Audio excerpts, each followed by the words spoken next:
अस्सलाम वालेकुम, मैं हूं डॉक्टर ताहिरा और प्रोग्राम आप देख रहे हैं सेहत सबके लिए। अभी अभी ईद गुजरी है, छुट्टियां तो चल ही रही हैं और लोगों ने खूब जो है वो बद परहेज़ी की है। बहुत सारा गोश्त खाया और वो भी तरियों वाले सालन, निहारियां वगैरह खा ली। फिर बारबेक्यू भी खाया तो खूब नमक वाला, और साथ खाते ही सो गए और लेट गए क्योंकि इतनी गर्मी है बाहर के कोई बाहर भी नहीं गया।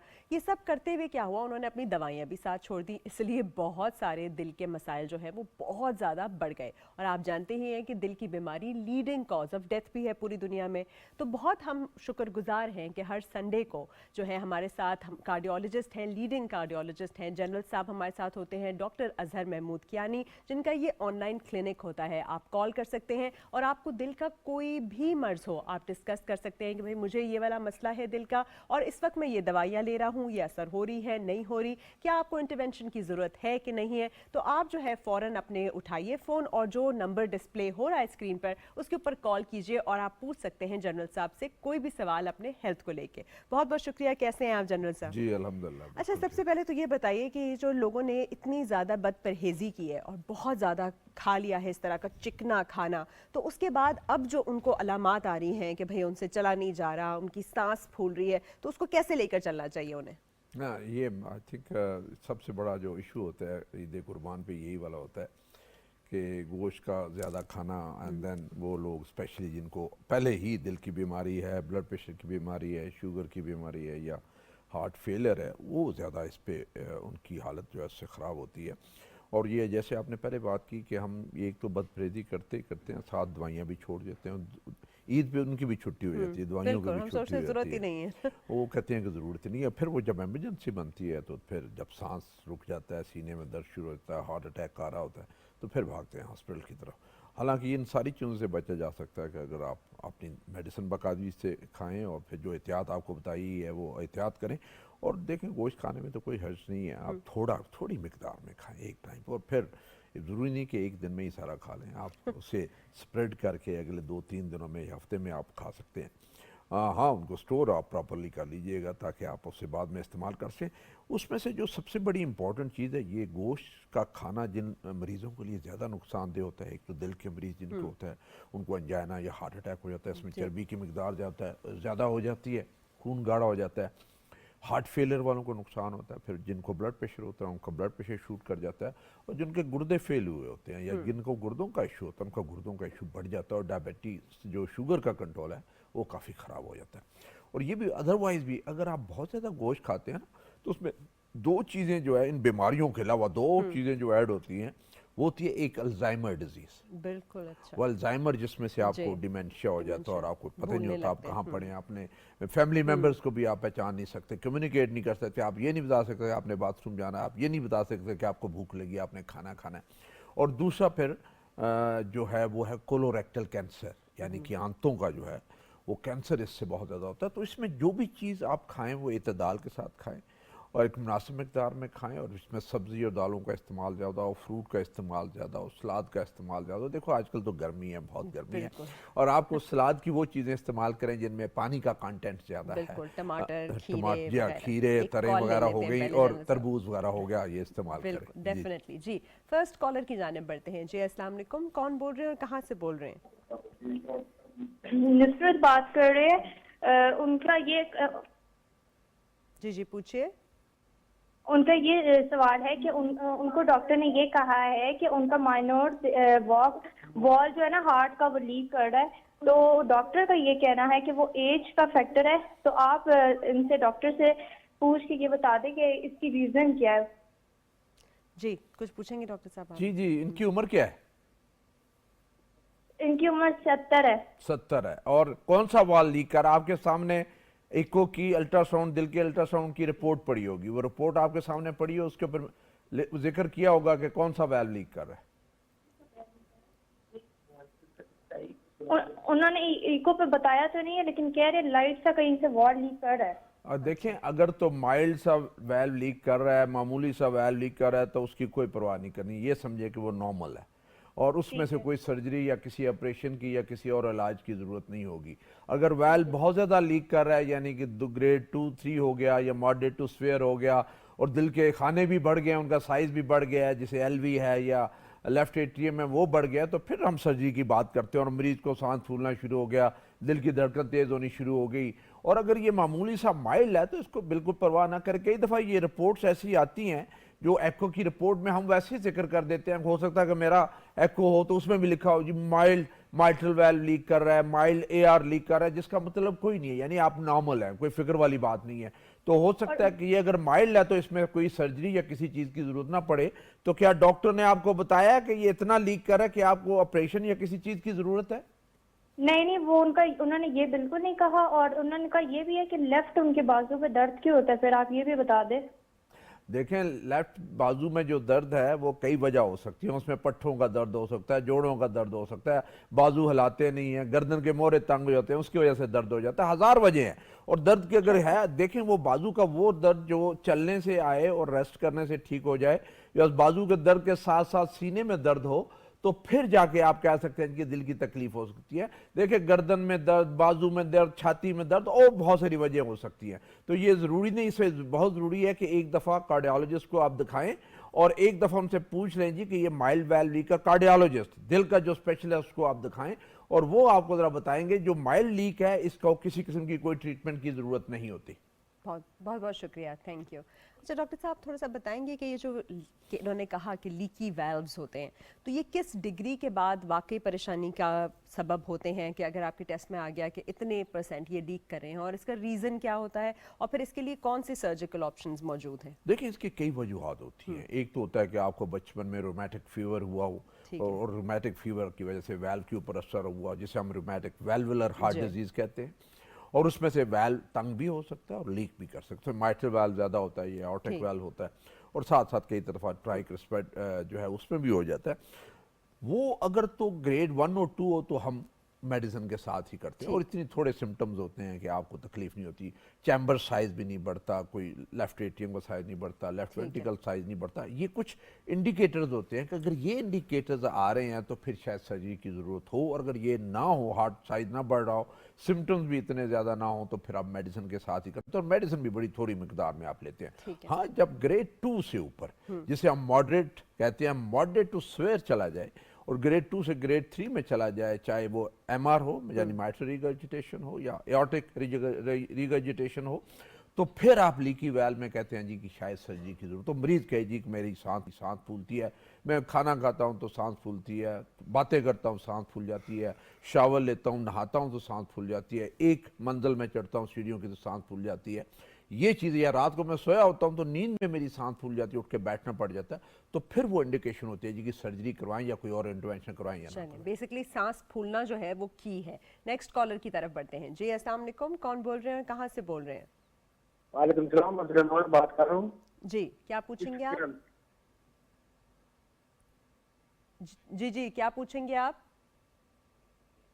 मेरा ख्याल है इनकी कॉल। जी जी, बोलिए, आप अपना सवाल पूछिए डॉक्टर साहब से। डॉक्टर साहब, ये सवाल है मेरा कि मेरी तबीयत खराब रहती है, शुगर का मरीज हूँ और हार्ट का पेशेंट भी हूँ मैं। जी, उम्र कितनी है? तो उस हवाले से मुझे बता दें कि क्या एक मिनट, आप अपनी उम्र पहले बताइए। उम्र मेरी जो है वो 48 साल है। 48 साल है, और आपने कहा तबीयत खराब रहती है। तबीयत में क्या होता है आपको? सीने में दर्द होता है, जकड़न होती है, सांस फूलती है, क्या तकलीफ है? नहीं, सीने में दर्द होता है बाएं साइड पे, और बाएं बाजू में दर्द होता है। चलने पे? अच्छा, चलने पे दर्द होता है, थोड़ा सा आप एक्सर्शन करते हैं तब होता है, या वैसे ही लेटे हुए भी हो जाता है? नहीं, लेटे में भी हो जाता है, और ज्यादा तेज चल नहीं सकता हूँ। अगर बैठ के पाँव पर बैठ जाऊँ तो मेरा आंखों में अंधेरा हो जाता है खड़ा होने। अच्छा, आपने कराए हैं, सारे टेस्ट वगैरह कराए हुए हैं? जी, पहले कराए थे, टेस्ट वगैरह ठीक आया, टेस्ट उसमें प्रॉब्लम थी उस वक्त, लेकिन दोबारा नहीं करवाया, इसलिए जो है वो मनी नहीं है मेरे पास में करवा। शुगर को कितने साल हो गए? शुगर को कितने साल हो गए हैं आपको? 10 साल हो गए। 10 साल शुगर। और ब्लड प्रेशर? और प्रेशर नहीं है मेरा, बहुत ठीक है। सिगरेट पीते हैं आप? नहीं, सिगरेट नहीं पीता मैं। अच्छा। और आपकी फैमिली में किसी और को दिल का मर्ज है या इसकी वजह से कुछ?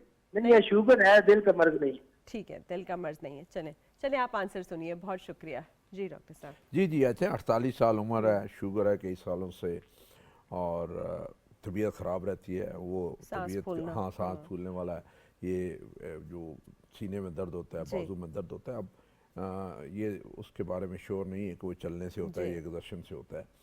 और उसमें से बड़ा ये ज़रूरी है कि अगर आप इतने यंग हों और इतनी सालों से आपको शुगर चल रही हो, और हमने एक चीज़ जो इनसे नहीं पूछी कि क्या शुगर अगर है तो वो कंट्रोल रहती है कि नहीं रहती, बिल्कुल। Out of control. तो ज़्यादातर हमारे जितने भी शुगर के मरीज़ हैं उनकी उनकी आउट ऑफ कंट्रोल नहीं कंट्रोल, होती, बिल्कुल। बहुत कम होते हैं, आई थिंक 5 to 10% है जिनकी शुगर कंट्रोल होती है। अनकंट्रोल शुगर 48 साल उम्र, इतने साल हो गए शुगर को, तो दिल की नालियां बंद होने बिल्कुल। के और हार्ट अटैक होने के बहुत ज़्यादा चांसेस हैं। Definitely. तो उसमें से बड़ा ज़रूरी होता है कि जब आपको शुगर अगर 5 साल से ऊपर हो जाए तो दिल के जितने टेस्ट है उन्हें ज़रूर करवा लेना चाहिए। उसमें ब्लड टेस्ट है, सीपी है, शुगर है, HbA1c 3 महीने की जो शुगर होती है वो, गुर्दे के टेस्ट, यूरिया क्रेटिन इलेक्ट्रोलाइट्स है, लिपिड प्रोफाइल है, यूरिक एसिड है, वो करवा लें। और उसके साथ साथ एकोकार्डियोग्राम जो अल्ट्रासाउंड हार्ट का, और ETT स्ट्रेस टेस्ट, चलने वाला जो टेस्ट है, ये मस्ट है कि साल में एक दफ़ा ज़रूर होने चाहिए। और अगर वो नॉर्मल आ जाते हैं तो बड़ी अच्छी बात है, रीएश्योरेंस है कि आपको मसला नहीं है। लेकिन अगर उसमें कोई तब्दीली आती है, क्योंकि शुगर के बहुत सारे कई मरीज़ ऐसे होते हैं जिनमें साइलेंट प्रॉब्लम होता है, उन्हें सिम्टम्स या सीने में दर्द नहीं होते, तो ये जब हम टेस्ट करते हैं तो फिर हमें पता चलता है, फिर शायद एंजियोग्राफी किसी चीज़ की ज़रूरत हो। लेकिन एक दफ़ा कार्डियोलॉजिस्ट को दिखा के अपनी पूरी assessment। एवेल्युएशन और अपनी ट्रीटमेंट तो ले लें। पूरी इवैल्यूएशन करना बहुत ज़रूरी है जी। नेक्स्ट कॉलर हमारे साथ कौन है और कहाँ से बोल रहे हैं जी? कॉलर की जानिब हैं हम, कहाँ से बोल रहे हैं? हेलो, जी जी बताइए। वालेकुम। वालेकुम सलाम। आपका प्रोग्राम बहुत अच्छा है, मैं रोजाना देखती हूँ, जब भी आता है हर संडे आप दोनों की बातें सुनती हूँ। अच्छा डॉक्टर साहब बहुत अच्छी बातें बताते हैं, तो इसलिए मैंने सोचा मैं डॉक्टर साहब से मैं भी पूछूं। चलें, बहुत ज़बरदस्त, पूछिए आप। ये पूछना चाह रही थी डॉक्टर साहब से, डॉक्टर साहब मुझे 2022 में अटैक हुआ था। जी। शिफा हॉस्पिटल में डॉक्टर असद सलीम ने मेरे स्टेंट डाले हैं और एक वॉल्व को स्क्रैप किया है। ठीक है। तो मैं ये पूछना चाह रही थी, अब तो मैं बिल्कुल ठीक ठाक हूँ, 30 मिनट की वॉक भी रोज करती हूँ, इसके अलावा परहेज वगैरह और दवाई भी लेती हूँ। लेकिन डॉक्टर साहब जब मैं सो जाती हूँ ना तो मेरे जबान तालू से लग जाती है और मुंह बिल्कुल ड्राई हो जाता है। ठीक है। और दूसरी बात ये मैं पूछना चाह रही थी कि मुझे कौन से फ्रूट खाने चाहिए, कौन से छोड़ने चाहिए, और क्या वेजिटेबल लूं मैं? आप डायबिटिक तो नहीं है? शुगर है आपको? बिल्कुल नहीं डायबिटिक। अच्छा, और दवाई कौन सी ले रही हैं? दवाइयाँ एक कार्सेल है। ठीक है, और दूसरी? कार्सेल है, और उन्होंने खून पतला करने की मुझे लूप्रेन दी हुई है। ठीक है, और उम्र बता दीजिए अपनी। जी, उम्र क्या है आपकी? और मेरी है 72। 72। चलिए, जी, थैंक यू, बहुत शुक्रिया। She is doing pretty well for her माशाल्लाह, आई थिंक 72 की एज पे फिट हैं, आवाज में भी खनक है। हाँ, बहुत ज्यादा 27 वाली आवाज लग रही है। वाकई वैसे ही लग रहा था। बिल्कुल, नहीं माशाल्लाह बहुत अच्छा जी। आई थिंक आप Spirits बहुत भी high अच्छी हैं। पेशेंट हैं, अपनी सेहत का ध्यान करती हैं, मेडिसिन रेगुलर ले रही चलती भी हैं। हैं, आधा घंटा वॉक भी कर रही हैं, और बहुत अच्छी आपकी जो है सेहत जा रही है, और ऐसे ही इसे कंटिन्यू करें। आपका ये सवाल था जी कि क्या मैं फ्रूट और जो है वो सब्जियां वगैरह खा सकती हूँ? फ्रूट तो आप सारे के सारे खा सकते हैं, बस एक चीज़ का ध्यान, हमने एक चीज़ आपसे नहीं पूछी कि आपका वज़न कैसा है। कि अगर आपका वज़न ज़्यादा है फिर आम पे हाथ हल्का होना चाहिए, क्योंकि आम ज़्यादा खाने से वज़न बहुत ज़्यादा बढ़ जाता है, शुगर की कंट्रोल ख़राब हो जाता है। और बाकी फ्रूट इतने अच्छे हैं कि कोई भी फ्रूट आप खा सकते हैं। मौसमी जो भी फ्रूट है उसमें सारे विटामिन, सारे मिनरल्स, फाइबर उसमें हैं, वो सारी आपकी सेहत के लिए बहुत अच्छे हैं। और ये जो दिल के मरीज़ हैं उनका कुदरती इलाज है। आपका सलाद, आपकी सब्जी और आपका फ्रूट, ये कुदरत ने आपकी तरफ से आपकी सारी बीमारियों का इलाज रखा हुआ है, और इसको आप कसरत से इस्तेमाल किया करें जब ये आपको अवेलेबल हो। और बाकी जो चीज़ें हैं, जैसे गोश्त है उसका इस्तेमाल कम हो, हफ्ते में 3 दिन से कम हो, फ्राइड चीज़ें मिनिमम इस्तेमाल होनी चाहिए, दूध, स्किम्ड मिल्क, 1 गिलास दूध बगैर मलाई का रोज़ाना होना चाहिए, अंडे की सफेदी रोज़ाना खा सकती हैं, जर्दी समेत हफ्ते के 2 अंडे खा सकती हैं। और वॉक जो है जब मौसम ठीक हो जाए तो बेशक से आधे घंटे से और इनकी जो 45 या 1 ज़बान घंटा। सूख और रही थी। ज़बान खुश्क जो होती है वो मोस्ट प्रॉब्ली इसलिए खुश्क होती है कि आप मुंह के रास्ते सांस लेती हैं और मुंह खोल के सांस लेती हैं। जो लोग मुंह खोल के सांस लेते हैं, नाक में से सांस नहीं लेते और मुंह बंद नहीं करते, उनकी ज़बान खुश्क हो जाती है, गला भी खुश्क हो जाता है, और फिर उसको आपने पानी के घूंट से तर करना होता है, फिर जाके ठीक होता है। ये कोई बीमारी नहीं होती। हाँ, वो लोग जिन्हें शुगर हो और शुगर कंट्रोल ना हो, उनका मुंह खुश्क होता है और पेशाब छोटा ज्यादा आता है। चलें, आप देख लें कि क्यों नहीं सांस आ रही, कोई डीएनएस वगैरह तो नहीं है। अब अगले कॉलर की तरफ बढ़ते हैं। जी अस्सलाम वालेकुम। वालेकुम सलाम। जी, कौन बोल रहे हो? मुबशर सुहेल बात कर रहा हूँ शोरकोट कैंट से। जी, पूछिए मुबशर साहब। मेरे बड़े भाई हैं, उनको ना 7-8 साल पहले ये ब्लड प्रेशर उनका इंक्रीज हुआ था, जिसकी वजह से ना उनको फालिज का अटैक हुआ था। ठीक है। तो सर अब डॉक्टर साहब अब ये इशू ये है कि उनको साथ में डिमेंशिया का इशू भी है, उनको चीजें याद नहीं रहती। ठीक है। तो काफी लोगों को दिखाया है, कोई कुछ कहता है कोई कुछ। आई थिंक एक डॉक्टर के साथ उनकी मतलब हमारी वो कंसल्टेशन हुई थी, तो वो कहते थे कि इनके ना ब्रेन के अंदर कोई क्लॉट आ गया है। ओके, उम्र क्या तो है जिसकी इनकी? वजह से जी जी इनकी ना टांगे भी वो हरकत नहीं करती सही तरह से, वो फालिज के अटैक के बाद। इनको शुगर का इशू भी है, जी। तकरीबन 15 उम्र? साल से इनको शुगर का इशू है। आप उनकी एज बताएंगे? जी उनकी एज है 68 ईयर्स। 68 ईयर। स्मोकर? और स्मोकर भी है? नहीं नहीं मैम, वो स्मोकिंग बिल्कुल भी नहीं करते। ब्लड अच्छा, प्रेशर? और ब्लड प्रेशर है वो कह रहे हैं ना? ब्लड प्रेशर है? जी जी ब्लड और प्रेशर शुगर भी है, और दवाइयाँ सारी ले रहे हैं? जी मैम काफी लोगों से वो चेक करवाया है, मतलब मुख्तलिफ किस्म नहीं, की अभी इस अद्वियात वक्त दवाइयाँ ले रहे हैं? जी जी स्ट्रोक के जी। बाद कोई ले रहे दवाई हैं? आप बता सकते कोई दवाइयाँ जो वो ले रहे हैं आप बता सकते हैं? ये खून पतला करने की है, वो ब्लड प्रेशर कम करने की है, लोपरीन है एक तो, जी। और बाकी मैम 2 जो हैं वो उनका नाम मुझे अभी याद नहीं है। अच्छा, ठीक है, चलिए आप फिर आप पूछना क्या चाहते हैं? वो बेसिकली मेमोरी लॉस का पूछना चाह रहे हैं उनका। ठीक है, बहुत जी जी शुक्रिया, बिल्कुल thank बिल्कुल, you। डेमेंशिया का पूछना चाह रहा हूँ डिमेंशिया मैं। का पूछना चाह और रहे हैं? दूसरा ये जी। डॉक्टर साहब, और दूसरा ये पूछना चाहता हूँ कि वो क्या ये अब फालिज का वो इशू ठीक हो सकता है या देर काफी हो गई है? अच्छा, ठीक है, चलिए बहुत शुक्रिया, थैंक यू। स्ट्रोक हुआ था उनको, तो वो ये पूछ रहे हैं कि एक तो क्या वो वापस आ सकती हैं उनकी सारी हरकत, या इट इज़ टू लेट, और दूसरा वो कह रहे हैं कि क्लॉट भी है, तो उसकी वजह से उनको ये लगता है कि उसकी वजह से बहुत ज़्यादा डिमेंशिया है, फॉरगेटफुलनेस है, और ये सारा कुछ है। तो ये उनका जी प्राइमरी आई क्वेश्चन। थिंक बहुत सारी बीमारियां होती हैं। 60 एज उनकी एज है, ब्लड प्रेशर है और साथ Diabetic में भी है। स्ट्रोक ऐसा हुआ कि वो अभी मूव नहीं कर सकते बिल्कुल। और साथ डिमेंशिया हो गया। ये डिमेंशिया जो है उसकी वजह होती है कि छोटे छोटे ब्रेन में स्ट्रोक्स होते रहते हैं, माइक्रो स्ट्रोक्स जिन्हें हम कहते हैं। वो माइनर स्ट्रोक्स होके तो डिमेंशिया वगैरह कर देते हैं। जो स्ट्रोक है आजकल तो स्ट्रोक का इलाज हो गया है, जिस तरह हम एंजियोप्लास्टी कर देते हैं, दिल की बिल्कुल। नाली बंद हो तो प्राइमरी एंजियोप्लास्टी कर देते हैं, इसी तरह आजकल स्ट्रोक में अगर ये क्लॉट चला जाए ब्रेन में तो फौरन विद इन 4 to 6 आवर्स अगर क्लॉट को रिट्रीव कर लें या फिर एक इंजेक्शन है स्पेशल टीपीए वो लगा दिया जाए तो स्ट्रोक से और इस डिसेबिलिटी से आप बच सकते हो, मार्टेलिटी से आप बच सकते हैं। और ये जो डिसेबल हुए हैं ये डिसेबल ना होते। लेकिन अब अगर हो भी जाए तो बहुत ज़रूरी है, एक तो जो वजह बनी मोस्ट प्रॉब्ली ब्लड प्रेशर था, अनकंट्रोल ब्लड प्रेशर था जिसकी वजह से स्ट्रोक हुआ, उस ब्लड प्रेशर को आपने कंट्रोल करके रखना है। और अगर शुगर है तो शुगर को कंट्रोल करके रखना है। और जब आपका स्ट्रोक जो है वो सेटल हो जाए, 4 वीक्स हो जाए, 2 to 4 वीक्स हो जाए, तो फिर फिजियोथेरेपी शुरू। जो 2 चीज़ें बड़ी इंपॉर्टेंट है, एक वो जिस बीमारी ने स्ट्रोक किया उसको कंट्रोल करना कि ब्लड प्रेशर इनका 140-90 से हमेशा नीचे रहे, और दूसरा ये है कि इनकी फिजियोथेरेपी शुरू हो जाए। कोई दवाई ऐसी नहीं है जो बंदे के स्ट्रोक को या बीमारी को या कमज़ोरी को कम करे।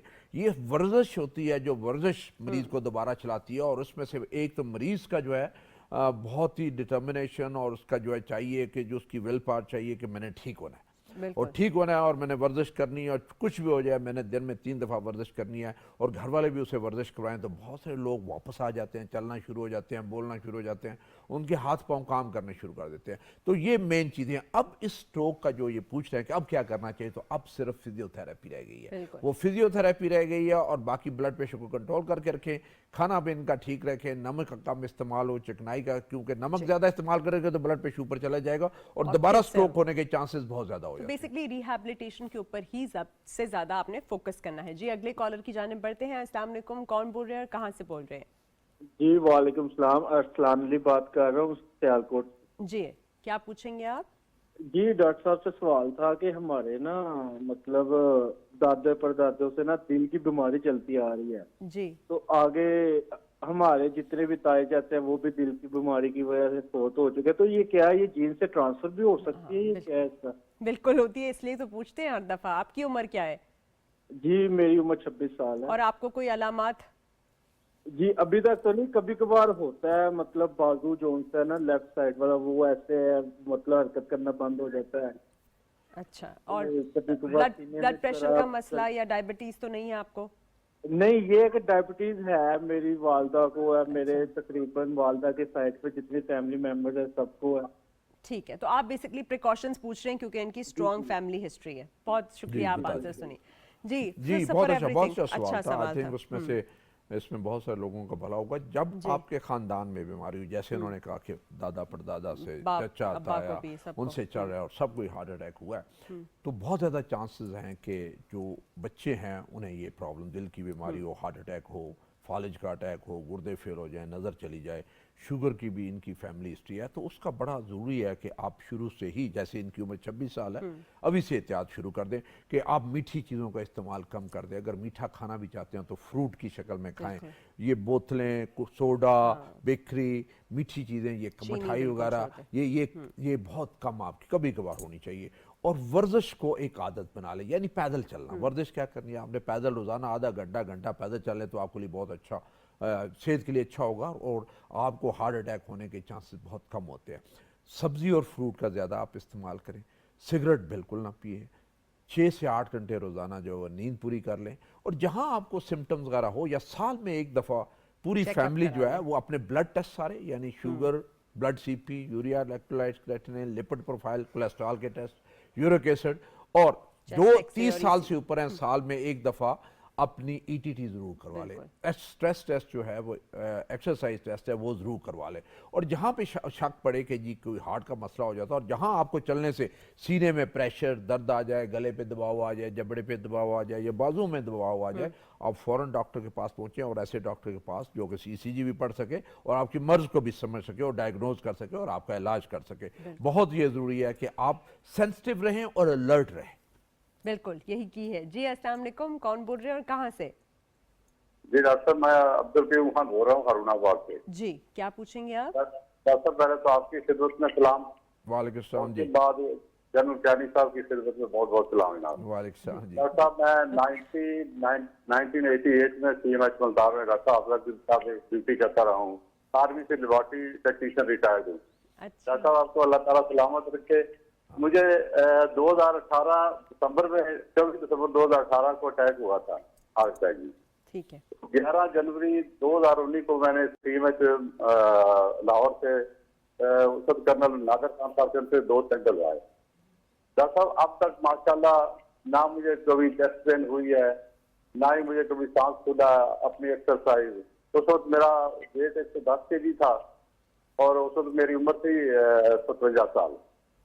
तो और माशाल्लाह जो है ना, वेट मैंने 78 kg पे ले आया। जबरदस्त। और मेरी अपनी लेबोरेटरी भी है, डॉक्टर टेस्ट करता रहता हूँ। लेकिन डॉक्टर साहब, अब मेरी ट्रीटमेंट जो वो सिर्फ एस्कार्ड है 75 मिलीग्राम और साथ में लो प्लेट 75 मिलीग्राम, और एक टेबलेट जो है ना वो शाम को लिपिगेट 10 मिलीग्राम वाली लेता हूँ। इसके अलावा क्योंकि मेरा BP फॉर एवर 120/80 रहता है, यानी कभी कोई ना शूट हुआ है ना डाउन हुआ है। और हार्ट भी डॉक्टर मेरी 60 जो है ना वो 60 पे सेट है माशाल्लाह। जो है मुझे किसी किस्म की ये तकलीफ नहीं है। लेकिन इश्यू क्या है? टेस्ट किया CBC, तो उसमें जो है ना मेरे प्लेटलेट 12.5 ग्राम HB है, प्लेटलेट जो है 1,22,000 पे आ गए। फाइनली डॉक्टर, इसी के बारे में पूछना है कि प्लेटलेट को इंक्रीज करने के लिए मुझे क्या करना चाहिए? कोलेस्ट्रॉल मेरा वो 130 125 इससे ऊपर नहीं जाने देता, और ट्राइग्लिसराइड मेरा 140 से कम रहता है। जबरदस्त, माशाल्लाह मैं फिट हूँ, मुझे कभी कोई किसी किस्म की एज भी बता दें अपनी। अब जो मेरी 63 शुरू हो गई। चले, बहुत बहुत शुक्रिया, थैंक यू। अगर वाइवा में ऐसा बंदा आ जाए ना तो फिर केस हिस्ट्री लेने की जरूरत ही नहीं, हम पास है, केस आसान हो जाता है, डिस्टिंक्शन मिल जाए, ये पास हो गया।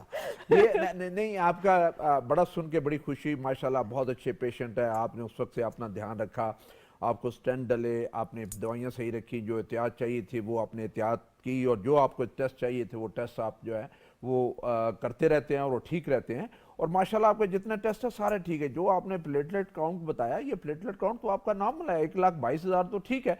हम उस वक्त ज़रा थोड़े से अलर्ट होते हैं जब प्लेटलेट 1 लाख से नीचे गिरते हैं, और फिर देखते हैं तो, और अगर उसमें से अगर प्लेटलेट आपके 1 लाख से नीचे गिरे तो आप 2 ब्लड थिनर ले रहे हैं, उन 2 की बजाय 1 ही कर दें, यानी एस्पिरिन सिर्फ कर दें, लोप्रिन या एस्पिरिन कर दें और लो प्लेट को बंद कर दें। तो वो प्लेटलेट भी ऊपर चले जाएंगे। लेकिन अभी भी आपके जो प्लेटलेट्स हैं वो बिल्कुल नॉर्मल है, कोई आपको फिक्र करने की जरूरत नहीं है। और अगर 1 लाख से नीचे जाते हैं तो फिर बेशक लो प्लेट बंद कर दो, सिर्फ एस्पिरिन रखें और लिपिकेट रखें 2। और बाकी जो आपने रूटीन रखी है माशाल्लाह बहुत अच्छी रूटीन रखी है। हमारे जो अच्छे पेशेंट होते हैं जिनको कभी इमरजेंसी नहीं होती, कभी इमरजेंसी में हार्ट अटैक के साथ नहीं जाते, वो आप जैसे पेशेंट होते हैं जो अपनी दवाई बाकायदगी से लेते हैं, बाकायदगी से डॉक्टर को चेक करवाते हैं और अपने टेस्ट जो है रेगुलर इंटरवल पे एक्सरसाइज करते रहते हैं। जैसे उन्होंने कहा मैंने एक्सरसाइज कभी भी नहीं छोड़ी। जी अस्सलाम वालेकुम, कौन बोल रहे हैं और कहाँ से बोल रहे हैं? वालेकुम सलाम। जी पूछिए कौन बोल रहे हैं? अस्सलाम वालेकुम। वालेकुम सलाम जी। हाँ जी, मेरा नाम हाशिम है। जी जी हाशिम साहब कहाँ से बोल रहे हैं आप? ये गुजरावाला से। गुजरावाला से। और क्या पूछेंगे आप? ये मेरा वजन बहुत बड़ा हुआ। अच्छा कितना वजन है आपका? कितना वजन है आपका? 92 kg। और हाइट कितनी है? 23। नहीं उम्र 23 है ना, हाइट कितनी है? कद कितना है? कद कितना है जी? कद कितना है? कद जो होता है ना, फुट 5 फुट है, 4 फुट है, 5 फुट है? कद का पता नहीं। अच्छा चलें कोई बात नहीं, ठीक है। अब आप पूछ क्या रहे हैं कि 5'8" है। हाँ तो वजन आपका डेफिनेटली बढ़ा हुआ है। तो आप पूछना क्या चाह रहे हैं? आपको सांस फूल रहा है, दिल में दर्द हो रहा है? नहीं वजन बहुत बड़ा हुआ है। अच्छा ठीक है, आप जरूर आंसर सुनिए। जी बहुत शुक्रिया। वजन इनका बढ़ा हुआ है, इतने यंग एज में जाहिर है वजन बढ़ा हुआ है। तो आपने जैसे कहा डॉक्टर साहब, आपने हमेशा आप कहते हैं एक्सरसाइज करें और पोषण कंट्रोल करें। अच्छा थोड़ा सा ये बताइए, आजकल तो इतने ज़्यादा वजन के लिए जो ओबेसिटी में आते हैं कुछ ड्रग्स भी आ गई हैं, जैसे सेमाग्लूटाइड, ओजेम्पिक वगैरह बहुत ज़्यादा इन वोग है आजकल। तो इनको आप एडवाइस करेंगे या किसी किस्म की बेरियाट्रिक सर्जरी वगैरह एडवाइस करेंगे? बेसिकली जी देखिए 92 इतना ज्यादा कोई वजन नहीं है। 5'8" इनकी हाइट है, इनका वजन होना चाहिए 80 के करीब। तो इन्हें 10-12 kg कम करना कोई मुश्किल काम नहीं है, बड़े आराम से होता है। ये गुजरांवाला के हैं, खुश खुराक होंगे, तो खाते पीते ज्यादा होंगे।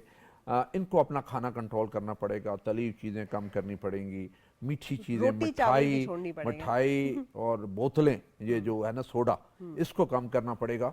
और आम आजकल के सीजन में वो कम करने पड़ेंगे और रोजाना 1 घंटा चलना पड़ेगा और लगातार चलना पड़ेगा। और आई थिंक 2-3 महीने में इनका 8-10 kg जो है इनका वो कम हो जाएगा। और वर्जिश से ही जो दवाइयां हैं ना, वो बहुत जो ग्रॉस ओबेसिटी है उसमें आप दवाइयां इस्तेमाल करें, क्योंकि कोई भी दवाई को साइड इफेक्ट से नहीं। और जो जिस दवाई का आप ना नाम लो, बड़ी महंगी दवाई है, बहुत महंगी दवाई है, वो तो आप तो उसकी कीमत इनको बता दें तो ये वैसे ही भाग भाग के अपना वजन कम कर लेंगे। वो इतनी महंगी दवाई से बेहतर है कि आप चलें, जो मुफ्त में काम हो सकता है उस पर पैसा जरूर लगाना है। वो रोजाना चलें, खाना अपना कम करें, मीठा कम करें, नींद 6 से 8 घंटे पूरी करें और घर में बैठे ना रहें।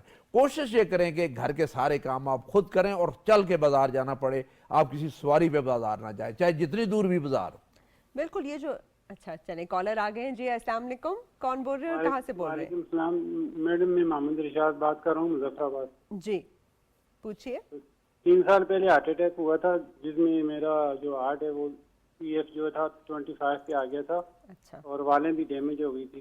ठीक है। उसके बाद अभी 3 साल हो गए, अभी थैलियम स्कैन कराया, उसमें 40 PF जो है 40% आ रहा है, लेकिन वाल जो है दिल की उसी तरह डैमेज आ रही है, उनकी बेहतरी नहीं है।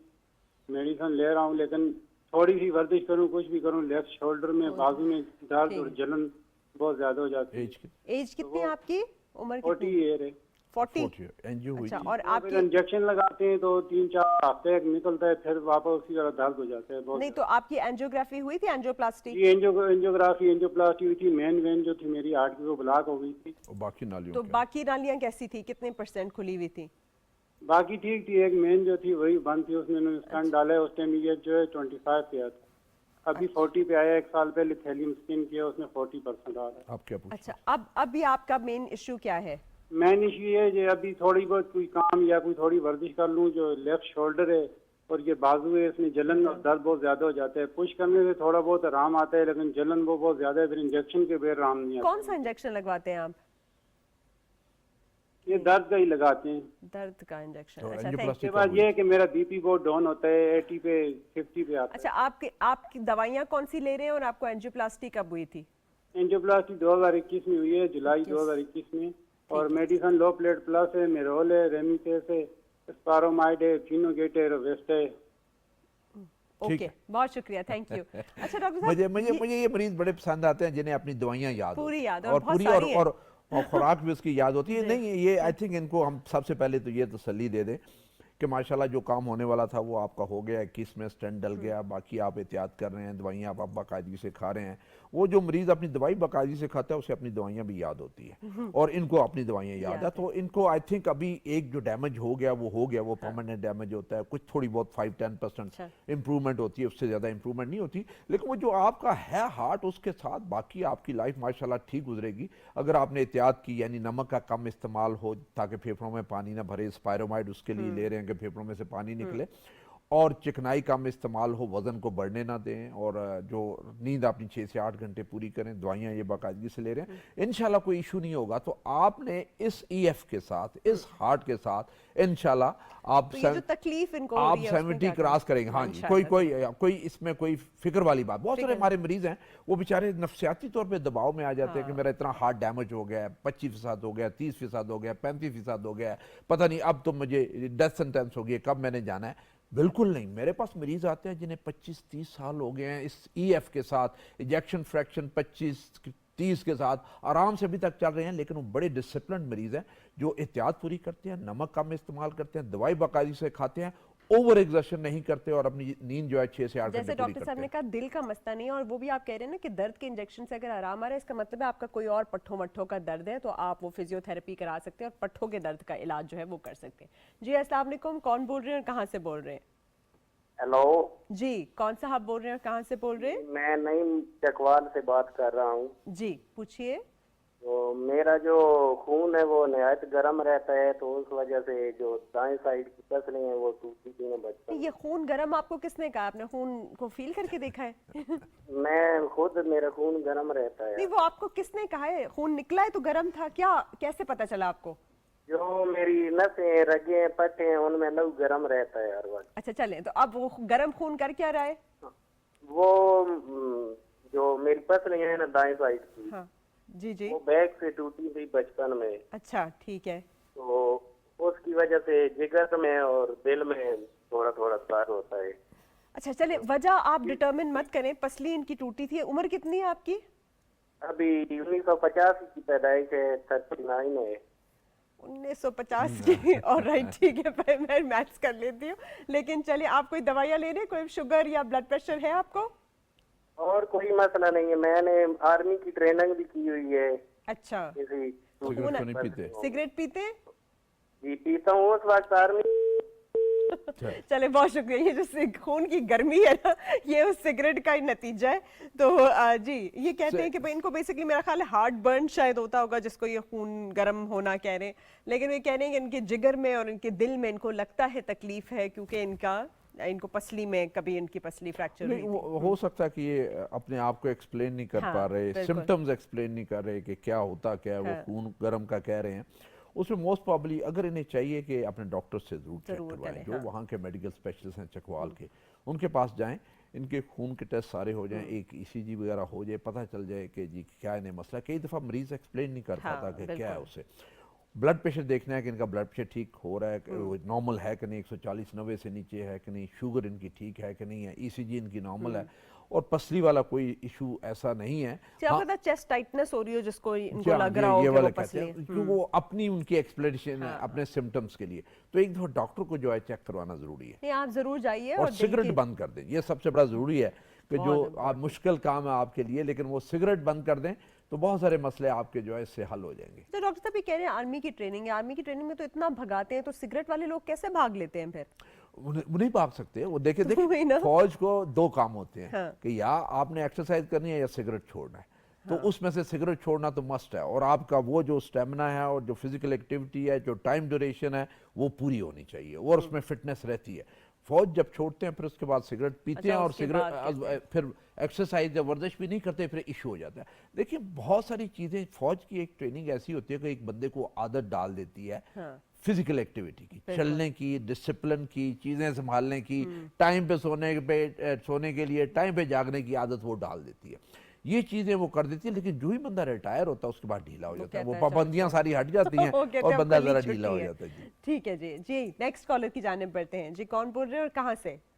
मोहम्मद असलम बात कर रहे हैं जी, आरेवाला से, डिस्ट्रिक्ट पाकपतन से। जी पूछिए, क्या जी मेरे अब्बू को ना तकरीबन 2 साल से ना हार्ट अटैक हुआ था, उसका ना मेडिसिन हम खा रहे हैं जी। वाले साहब मेरे ना उनके ना चेस्ट पे ना लेफ्ट साइड वाले पे सोजिश रहती है। कहाँ पे रहती है?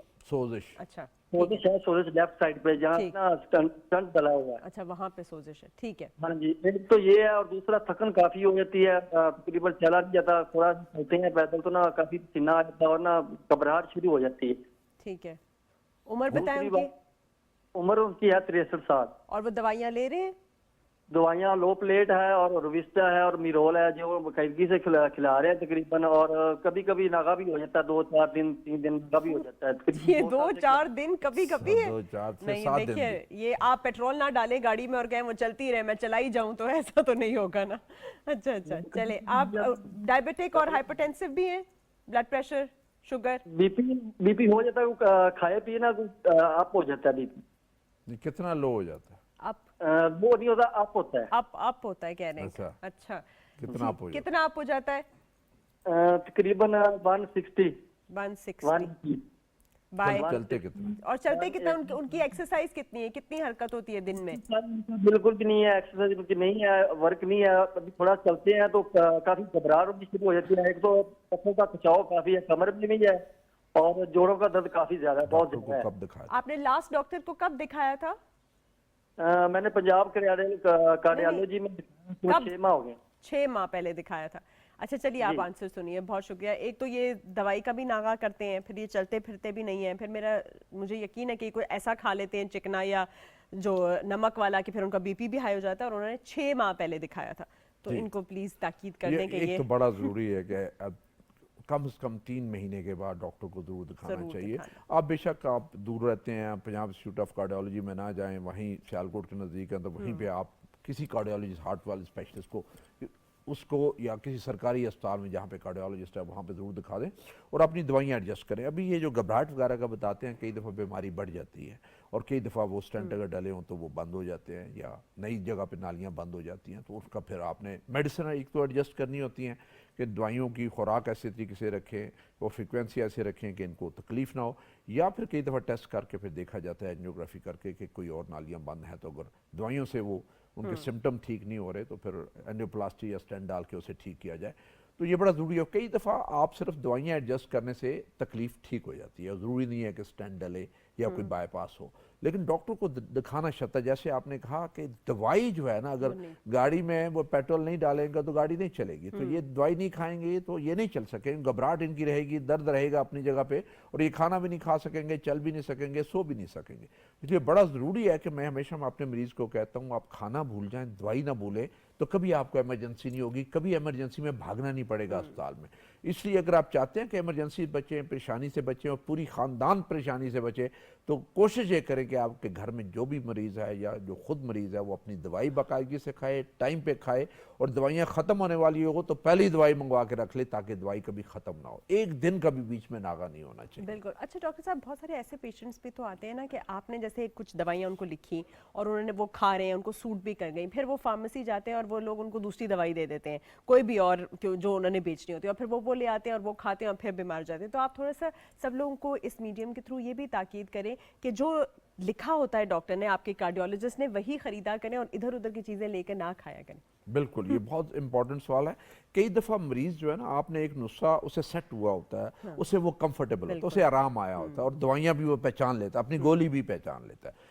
जब उस दवाई से हटता है तो उसे सिम्टम्स शुरू हो जाते हैं। इसलिए हर मरीज को चाहिए कि जो नुस्खा, जिस दवाई का आपको नाम लिखा हुआ है और जिस दवाई से आपको आराम है, आप फार्मासिस्ट को या मेडिकल स्टोर वाले को कहें कि मुझे यही दवाई चाहिए। अगर उस स्टोर पे नहीं मिलती तो दूसरे स्टोर पे चले जाएं, वही दवाई लें जिससे आपको आराम है, अपना नुस्खा बदली ना करें। कई दफ़ा एक दवाई बदलने से भी आपकी तबीयत खराब हो जाती है। तो ये बड़ा ज़रूरी है कि डॉक्टर का जो लिखा हुआ नुस्खा और जिस नुस्खे से आपको आराम है वही नुस्खा इस्तेमाल करें, उसका नेमल बदलना इस्तेमाल। एग्जैक्टली। जी अस्सलाम वालेकुम, कौन बोल रहे हैं और कहाँ से बोल रहे हैं?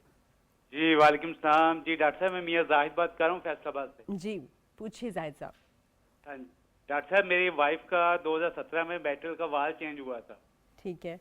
एवरीथिंग परफेक्ट, लेकिन उनका वेट अभी पहले 55 था, अभी 62 है। ठीक है। उम्र है 45। वारफिन ले रही, और वो वारफिन ले रही है? जी जी ले रही हैं। खून पतला करने वाली गोली। खून पतला करने वाली गोली ले रही हैं वो? जी जी ले रही खून पतला, सारा कुछ परफेक्ट है, लेकिन मैं ये चाह रहा हूँ कि वेट कितना होना चाहिए। वेट कितना है? हाइट कितनी है उनकी? हाइट पे 5.2। 5'2" है। और 62 कह रहे हैं आप? नहीं 45। नहीं, वेट कितना है? 62 वेट 62 है। 62 वेट है not इनका। bad. ठीक है, इतना हाँ, बुरा अच्छा, तो नहीं है। अच्छा जरूरी नहीं है कि वो बिल्कुल ही वो। हाँ। ठीक है, उनका वेट मेरा ख्याल है ये चाह रहे होंगे। उनका बेसिकली आपको जो ध्यान करने वाली जरूरत है कि वो उनका पीटी INR कितना, यानी उनका खून कितना पतला रहता है। देखें, जब आपको वाल्व डल जाता है तो आपने खून का लेवल है जो मेंटेन करना होता है। अगर कम पतला हो जाए, गाढ़ा हो जाए तो वाल्व बंद हो जाता है, उसके ऊपर खून जम जाता है। अगर ज्यादा पतला हो जाए, 3.5 या 4 से ऊपर चला जाए तो ब्लीडिंग शुरू होती है, नक्सीर फूट पड़ती है, छोटे या बड़े पेशाब में खून आना शुरू हो जाता है। तो वो आपने 2.5 से लेके 3.5 तक INR रखना है। जो वारफिन की गोली है उसका काम ही यही है कि खून का पतला करना। और आपका एक टेस्ट जो बहुत इंपॉर्टेंट जो करवाने वाला है वो INR है, और INR जब 2.5 से नीचे जाए तो वारफिन की खुराक बढ़ानी पड़ती है, और जब 3.5 या 4 से ऊपर जाए तो उसकी खुराक कम करनी पड़ती है। और इसको बाकायदगी से आप चेक करें, हर 6 महीने के बाद अपनी वाइफ का एको जरूर करवा लिया करें, ब्लड टेस्ट करवा लिया करें। बड़ी अच्छी बात है कि आपने वेट नोट किया कि उनका वेट बढ़ गया है, पहले 55 था, अभी 62 यानी 7 kg ऊपर बढ़ा है। इसको आप बड़े आराम से कंट्रोल कर सकते हैं। उनकी चपाती आदि कर दें, तली चीज़ें कम कर दें, मीठा उनका कम कर दें, उन्हें चलाना शुरू कर दें, कम से कम आधा घंटा रोजाना चलाएंगे तो इंशाल्लाह ये इतना ज़्यादा वजन नहीं है, वो वापस अपने वजन पे आ जाएंगे। 45 की उम्र है, मीनोपॉज के करीब थोड़ा सा वेट गेन औरत का हो ही जाता है। जी, नेक्स्ट कॉलर की जानिब। जी अस्सलाम वालेकुम। वालेकुम सलाम। जी, कौन बोल रहे हैं, कहाँ से? मैं ननकाना साहब से बात कर रहा हूँ, गुलाम दस्तगीर। जी पूछिए। मैंने ये पूछना था कि मेरी वालदा को 2021 में अटैक हुआ था जी, और वो अभी मेडिसिन इस्तेमाल कर रही, लोप्रिन इस्तेमाल कर रही हैं, मेगाडिप इस्तेमाल कर रही हैं, लोकहोल इस्तेमाल कर रही हैं, और वो अभी मेडिसिन इस्तेमाल कर रही हैं। तो मेडिसिन कम करने की जरूरत है कि वो इसी तरीके से इस्तेमाल करती रहें। मतलब क्या आप क्यों चाह रहे हैं कि मेडिसिन कम हो? वो मेडिसिन काफी ज्यादा अरसा हो गया, तो मैं कहता कोई साइड इफेक्ट वगैरह तो नहीं है कि जारी रखें अपना। दोबारा जरा आप दवाइयों का नाम लेंगे? दूसरा लोप्रिन है, मेगाडिप है, लोकहोल है, और यही टैबलेट इस्तेमाल कर रही हैं। नहीं, ये सारी की सारी ये इस्तेमाल करती रहे, इनके कोई साइड इफेक्ट्स नहीं है और ये ज़रूरी दवाइयाँ हैं। इससे फर्दर आप कम नहीं कर सकते। आप कम करेंगे तो इनकी बीमारी बढ़ेगी और इनके कंट्रोल ख़राब होंगे और फिर आपको बार बार डॉक्टर के पास जाना पड़ेगा। और इनका कोई साइड इफेक्ट नहीं है, कोई आपको फिक्र करने की ज़रूरत नहीं है। अगर इनकी शुगर कंट्रोल्ड है, कोलेस्ट्रॉल कंट्रोल्ड है और उन्हें कोई तकलीफ नहीं है तो ये दवाइयाँ बड़ी थोड़ी दवाइयाँ हैं, इन दवाइयों को इस्तेमाल करते रहे। बहुत शुक्रिया जी, थैंक यू। खाने वगैरह में क्या? अच्छा, वो बता देते हैं आपको। थैंक यू, बहुत शुक्रिया। अच्छा डॉक्टर साहब, हमारे यहाँ ये क्यों ख्याल किया जाता है कि भाई हम ये दवाइयाँ जो हैं बस तब तक खाएंगे जब तक हम ठीक हो जाएंगे, उसके बाद हम छोड़ देंगे। मेंटेनेंस का जो कॉन्सेप्ट है कि हम खाते रहेंगे तब सही रहेंगे। देखिए, इनका ये सवाल उस लिहाज से बड़ा अच्छा था कि इन्हें भी शक पड़ा कि क्या ये दवाइयाँ बंद करने की अभी ज़रूरत है, अभी तबीयत ठीक है। मैं एक इस प्रोग्राम से के जरिए लोगों को बता दूं कि जब आपको दिल की तकलीफ होती है या शुगर की शिकायत होती है या ब्लड प्रेशर की शिकायत होती है तो दवाइयाँ सारी उम्र खानी होती है। बिल्कुल, इनका कोई टाइम पीरियड नहीं होता। तब अगर खाते हैं तो ये चीज़ें कंट्रोल होती हैं, वरना बीमारी बेकाबू होकर बड़े गंदे तरीके से आती है, आपको हार्ट अटैक कर देती है, आपको बिस्तर पे लटा देती है। तो इसलिए अगर इन चीज़ों से बचना तो अपनी दवाई बाकायदगी से लें और कभी दवाई बंद ना करें जब तक कि डॉक्टर आपको एडवाइस ना करें जी ये दवाई बंद करनी। एग्जैक्टली। जी, अगले कॉलर की जानिब बढ़ते हैं। कौन बोल रहे हैं और कहाँ से बोल रहे हैं? ऑफिस से बात कर रहे हैं, जेल से। जी बताइए। डॉक्टर से ये सवाल करना था कि मुझे तकरीबन 2 माह से ना दिल की जगह पे हल्का हल्का हर वक्त दर्द रहता है। ठीक है। दूसरा ये है कि मेरा सर और दिमाग मेरा ज्यादातर सुन रहता है, पाँव में जलन होती है, हाथ पाँव मेरे हर वक्त जलते रहते हैं। सर्दियों में भी मुझे ऐसे महसूस होता है जैसे मेरे हाथों में आग निकल रही है। ठीक है। तो ये मैं पूछना चाहता था कि ये क्या मैं इस्तेमाल। उम्र बताएं अपनी। मेरी है तकरीबन 45 साल। 45। और शुगर और ब्लड प्रेशर है आपको? ब्लड प्रेशर नहीं, शुगर है मुझे। शुगर है? अच्छा, कितनी आपको कितने सालों से शुगर है? कंट्रोल्ड है कि नहीं है? शुगर है तकरीबन 230 के करीब है और तकरीबन 8-9 साल से शुगर है। 9 साल से। और दवाइयाँ कौन कौन सी ले रहे हैं आप? तो दवाइयाँ तो नहीं लेता, ज्यादातर मैं बाहर की करता हूँ। दवाई नहीं लेते? 230 पे भी दवाई नहीं लेते? एक देसी फकी लेता हूँ। एक हकीम साहब से। अच्छा चलें, आप तो भाई आंसर ज़रूर ही सुने कि अनकंट्रोल शुगर है, 9 साल से है शुगर का। बार बार डॉक्टर साहब यही बता रहे हैं कि शुगर कंट्रोल नहीं होगी, दवाई नहीं लेंगे तो दिल पे तो असर होगा, गुर्दों पे भी होगा, आंखों पे भी होगा और हाथों पैरों पे अभी तो सिर्फ नम है, बाद में सुन हो के जख्म भी हो जाएंगे। जी जी बिल्कुल। आई थिंक ये सारी की सारी अलामात जो आपके बता रहे हैं ये शुगर की अलामात हैं और इसमें न्यूरोपैथी वगैरह बहुत ज़्यादा होती है, फिर खून की नालियाँ भी बंद हो जाती हैं, दिल का अटैक भी होता है, गुर्दे भी फेल होते हैं, नज़र भी चली जाती है, दिमाग में जो है स्ट्रोक वगैरह का भी सिलसिला होता है। तो शुगर का जो कंट्रोल है वो बड़ा ज़रूरी है कि सुबह बगैर खाए पिए 120 से ऊपर ना जाए और शाम के खाने से पहले 160 से ऊपर ना जाए। और आपका जो 3 महीने का कंट्रोल एक टेस्ट है जिसे हम HbA1c कहते हैं, वो टेस्ट जो है आपका हमेशा 7 से नीचे रहना चाहिए। ये 3 चीज़ें हैं और जब ये इस तरह के सिम्टम्स आने शुरू हो जाएं तो इसका मतलब ये है कि अब आपको शुगर की कॉम्प्लिकेशन शुरू हो गई हैं और आपको शुगर बड़ा टाइट कंट्रोल करने की ज़रूरत है। जो मैंने आपको लेवल बताए हैं उस पर शुगर कंट्रोल होनी चाहिए, वॉक करनी चाहिए और ये फक्की आप बेशक खाते रहें लेकिन दवाई ज़रूर लें। वो दवाई से जाके शुगर कंट्रोल होगी और अगर फक्की ने कंट्रोल करनी होती है अब तक कंट्रोल कर चुकी होती है। अपने डॉक्टर साहब के पास आए, मेडिकल स्पेशलिस्ट के पास जाएं और शुगर की एक दवाई लिखवाएं और उस शुगर की दवाई से आपकी शुगर जो है जैसे मैंने कहा सुबह बगैर खाए पिए 120 से नीचे हो और शाम को खाने से पहले 160 से नीचे हो, तो फिर आपकी टाइट कंट्रोल जाएगी। और 3 महीने के बाद अपना HbA1c करवाएं जो बताया कि पिछले 3 महीने का एवरेज आपका शुगर कंट्रोल कैसा रहा, वो हमेशा 7 से नीचे होना चाहिए। और बिल्कुल फक्की अननोन फक्की ना खाएं, पहले ही गुर्दे कॉम्प्रोमाइज्ड हैं और हो जाएंगे। जी अस्सलाम वालेकुम, कौन बोल रहे हैं और कहाँ से? जी वालेकुम अस्सलाम जी, मैं अब्दुल माजिद बात कर रहा हूँ रावलपिंडी से जी। मेरी एज है 48 इयर्स और मेरा वेट है 105 kg। ठीक है, और हाइट? मेरी हाइट है जी 5 फुट और 6 इंच। ओके जी जी। अच्छा, अब मेरा नो डाउट मेरा वेट थोड़ा सा ज़्यादा है और पिछले 5-6 साल से ये इतना ही है, सिर्फ 100 से कम कभी नीचे नहीं आया। ठीक है। लेकिन मैंने कभी भी महसूस नहीं किया कि मेरा ब्लड प्रेशर हाई है, ना मेरा सांस फूलता है और यानी मैं आपको बड़ा फिट समझता हूँ। लेकिन मैंने पिछले दिनों ये ईद के बाद ही अपना ब्लड प्रेशर चेक करना शुरू किया। वो डिजिटल मशीन तो पास ही पड़ी, मैंने कहा जरा उसको चेक करना स्टार्ट किया तो वो मेरा ब्लड प्रेशर 150/110 आ रहा है। ओके। तो अब उसके बाद मैंने शुगर भी अपनी टेस्ट करना शुरू की। शुगर मेरी अल्हम्दुलिल्लाह कंट्रोल ही है या प्री डायबिटिक में ही है, तकरीबन सुबह मॉर्निंग टाइम में 115 और रात को मैंने चेक की डिनर के बाद 2 घंटे बाद तो वो तकरीबन 140, 135, 140 थी। 2 दफ़ा चेक की, एक दफ़ा 135 है 140। तो शुगर तो नहीं है अल्हम्दुलिल्लाह, लेकिन ब्लड प्रेशर थोड़ा सा हाई है। तो मैं ये चाह रहा था कि मैं क्या कहाँ से स्टार्ट करूँ, कौन सी शुरू में ऐसी मेडिसिन हो। कितनी एक्सरसाइज करते हैं आप? एक्सरसाइज फ्रैंकली स्पीकिंग मैं बिजनेसमैन हूँ, एक्सरसाइज का टाइम नहीं मिलता, लेकिन मेरा पूरा दिन जो है ना वो चलते फिरते गुजरता है। यानी ऐसा नहीं है कि मैं बेड पे रहूं या वो मैं यानी मेरा हार्ड वर्क थोड़ा सा ज्यादा है। ठीक है, थैंक यू, आप आंसर सुनिए। जी doctor. Ji ji, I think सबसे बड़ा इनका इशू जो है वो वेट है जी। और ब्लड प्रेशर जैसे साइलेंट किलर है, इसके तो सिम्टम्स होते नहीं, आप चेक करते हैं तो फिर ही पता चलता है। इसलिए अपना ब्लड प्रेशर जब भी डॉक्टर के पास जाएं या अगर आपके पास वो इंस्ट्रूमेंट है डिजिटल बीपी चेक करने वाला मॉनिटर है तो उससे आप चेक करें और आपका ब्लड प्रेशर हर टाइम पे 140/90 से नीचे होना चाहिए। सबसे पहले तो आई थिंक मेरा इन्हें मशवरा ये है कि एक तो रेगुलर वॉक करें। आप बिजनेसमैन हैं, अपनी सेहत के लिए टाइम निकालें। इस पैसे का इस बिजनेस के पैसे का कोई फ़ायदा नहीं है अगर आपकी सेहत ठीक नहीं है, क्योंकि फिर जितना पैसा लगाएं फिर सेहत वापस नहीं आती। तो ये अभी आपकी एज है जिसमें आप वेट भी रिड्यूस कर सकते हैं, वॉक भी कर सकते हैं, ब्लड प्रेशर भी कंट्रोल कर सकते हैं और शुगर जो आपकी बॉर्डर लाइन है 115 आपकी फास्टिंग है जो कि है आपको, आप पोटेंशियल डायबिटिक हैं, आपको शुगर हो जाएगी। वज़न आप 15 से 20 kg कम करें तो शुगर होने के चांसेस भी कम हो जाएगा, ब्लड प्रेशर भी नीचे आ जाएगा।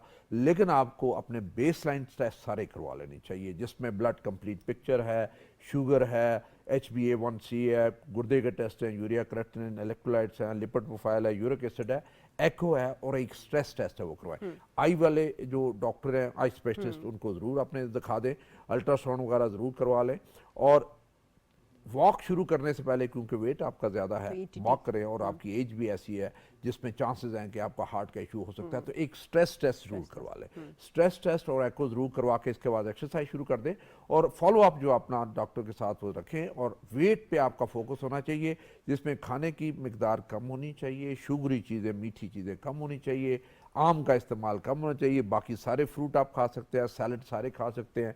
कोल्ड ड्रिंक से उनको अवॉइड करें, बेकरी को अवॉइड करें, मिठाई शाई को अवॉइड करें, और फिजिकल एक्सरसाइज आपकी ज़्यादा होनी चाहिए। तो इंशाल्लाह वेट जब रिड्यूस होगा तो आपका मैं चाहूँगा कि, क्योंकि देखें जब हम आपको दवाई लिख के देते हैं ब्लड प्रेशर के लिए तो आपको पहले मुआयना करते हैं, मुआयना करके देखते हैं कि ये कहीं दवाई आपको नुकसान तो नहीं पहुँचाएगी।